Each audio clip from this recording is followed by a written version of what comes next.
ভয়ঙ্কর বাজ পাখি ডানা মেলে আকাশে ওড়ার কথা, অথচ বসে আছে বাহুর উপর, ঘুরে বেড়াচ্ছে হাতে কাঁধে কিংবা মোটরসাইকেলে মানুষের সঙ্গে। হিংস্র বাজ পাখির সঙ্গে এমন প্রেম নিয়ে কাটছে মোশাররফের দিন।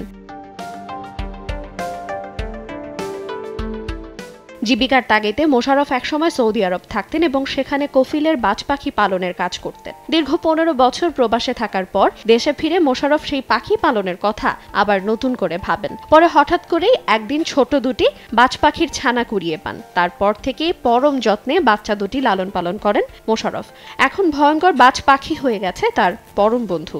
আমার এই পাখি পালার শখ হয়েছে, সৌদি আরবে আমি পাখি পালছি, এই ঈগল পাখি পালছি, খাওয়াইছি, হেন থেকে আমার শখ। সৌদি আরব আইসা বলছে আজকে 10-12 বছর, কিন্তু পাখি পাই না। পরে আমার ছেলে বাসা থেকে পাখি বাচ্চা আনছে, আজ 3 মাস যাবত আমি পালি এই বাচ্চা। এখন যে এটা মাছ খাওয়াই, মুরগি মাংস খাওয়াই, এটা ছাইড়া দিলে হয়তো ফিরে বাড়িতে আসে, 1 কিলোমিটার ফাঁকে জায়গা, আবার একাই আসে।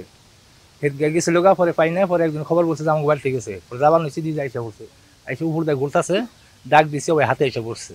টাঙ্গাইলের সখীপুর উপজেলার পাথরপুরের মোশাররফ শখের বাজ পাখি দুটোর নামও রেখেছেন। একটির নাম মিজাইল, আরেকটির নাম রকেট। পাখির সঙ্গে মোশাররফের এমন বন্ধুত্ব দেখতে প্রতিদিন দূর দূরান্ত থেকে লোকজন আসছেন। বন্ধুত্ব দেখে আনন্দ উপভোগ করছেন দর্শনার্থীরা। উনি অনেক দিন 3 মাস যাবত পালতেছে, তো আমরা দেখতেছি, অনেক ভালো লাগে আর কি। সবসময় আসি, দেখি, ছবি তুলি। এটা তো ছোট বাচ্চা আনছিল, পাললো, এটা একটা খুব মহব্বত আদর যত্ন করে পালছে আর কি। খুব সুন্দর। হুন্ডার নিয়েও প্রায় 2 কিলোমিটার দূরে চলাফেরা করে, কখনো পাখি উড়াল দেয় না। মোশাররফ মিয়া সারাদিনই পাখি নিয়ে ঘুরে বেড়ান, এমনকি কোথাও কাজে গেলেও তার সঙ্গী হয় এই বাজ পাখি। আমার ছেলেরও খামর দেয় না, আমারও খামর দেয় না। এটা ডাক দিলে হাতে আসবো খাওয়ার জন্য, খিদা লাগবো, ডাক দেবো, আয় ডাক দেবো, হিস করে ডাক দেবো, অমনি হাতে আসবে, আইসা খানা খাবো।